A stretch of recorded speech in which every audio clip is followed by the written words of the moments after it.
Whenever I've got my legs locked around my opponent like this, I'm in closed guard. And when you start jiu-jitsu, this is one of the most common positions that you end up in. But as you continue on in your jiu-jitsu career, it's probably one of the least common positions that you end up in. Namely because nobody wants to end up in your closed guard. So if you get to this position, in general, I'm in an advantageous position. The reason being is that I have about 90% of the attacks and Josh has about 10% of the attacks from this position. So before he can do anything, he has to break my closed guard and look at passing my closed guard or attacking me from that broken closed guard position. So I'm in an advantageous position. When I'm here, before I attempt anything else, the most important thing is that I consolidate my closed guard. What does that mean? So if Josh wants to break my closed guard, the first thing that he has to do is posture up. So if he postures his body up and sits back like this, it instantly puts pressure on my legs, and he's preparing to start to pass my closed guard. And in general, for most closed guard passes, this is what's going to happen. So if I'm in closed guard, before I'm attempting anything else, there should be a battle. And the battle should be between Josh trying to posture his body up and me trying to break the posture. So I'm here like this. If I want to break posture, I've got two different things that I can use. One is I can physically pull Josh forwards and hold him in this position. But if I pull him forwards with many different grips and I hold him here, I'm going to struggle because Josh can continue to posture up, and I come in a battle between my arms versus Josh's back. So the battle should consist of two things. I want to pull Josh down and I can use any grip that I want to pull him down. When I pull him down, I want to readjust my closed guard to what we call a high closed guard. So here you can see my legs sit on Josh's back, and now when he goes to posture up, I can hold him down with my legs. And it means that he's got to do an extra step before he can start looking at passing my guard.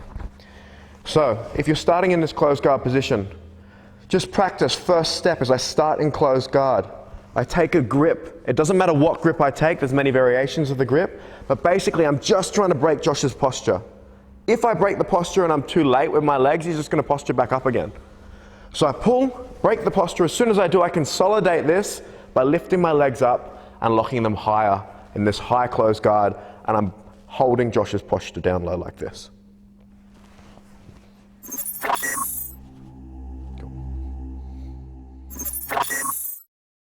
Okay, so we're going to do the armbar from closed guard. Anytime that we're doing an attack from closed guard, you need to be extremely careful that you're not opening your guard up for too long. It's very hard to pass closed guard, but if I open my guard up to attempt an armbar and I open it up like this, the second I do, Josh is going to be looking to escape from my closed guard straight away.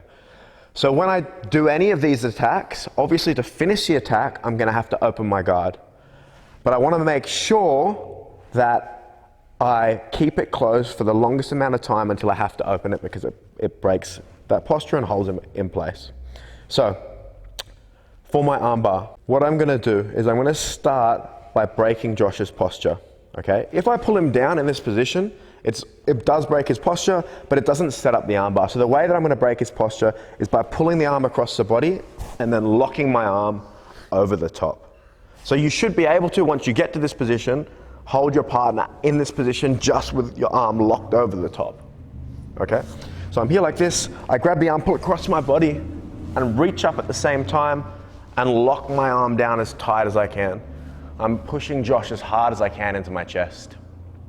Now from here, I take my left arm, scoop it underneath the arm, and I'm locking in tight. From here, I'm going to work to a higher guard. So I've got my legs in a low guard position, low closed guard. I work them up to a higher closed guard. Okay. Now, I'm going to throw my leg over the top of Josh's head. But there's a common mistake that is made, okay? And I'll show you what the mistake is. I'm in this position. If I sit here and I try and throw my leg over the top like this, one, it leaves heaps of space. And second of all, I can't actually get my leg to go over the top of the body in that position. And it doesn't really matter how flexible you are, you're still doing it with improper technique and your hips aren't going to get there. So I come to this position. If I want to throw my leg over the top, I need to start to open my guard and change my angle. So I'm here like this. I put my foot on the hip and I start to drive my body perpendicular to Josh's. I'm coming 90 degrees around the body. So I'm here like this, foot on the hip, I drive around. My top leg is active the whole time. Why is it active? Because Josh wants to posture up. So I hold my leg, drive it into the body and drive it onto his back. So if I was to let go of my arm, I'm still keeping him in this position. Now from here, I allow my elbow to drop and push in front of Josh's face. So it's dropping and creating space. The space it's creating is for my right leg to come over the top. Now I'm going to throw my right leg over the top. As I go to throw my right leg over the top, the most important thing is that this arm doesn't slip out. So I'm taking this grip, I reach underneath, and I secure the arm. I've got a grip on Josh's upper forearm. So here, secure the arm. Now from here, hand on the neck, and I drive and throw my leg over the top. When my leg comes over the top, I'm aiming to get my calf muscle to sit on the back of Josh's neck, like this.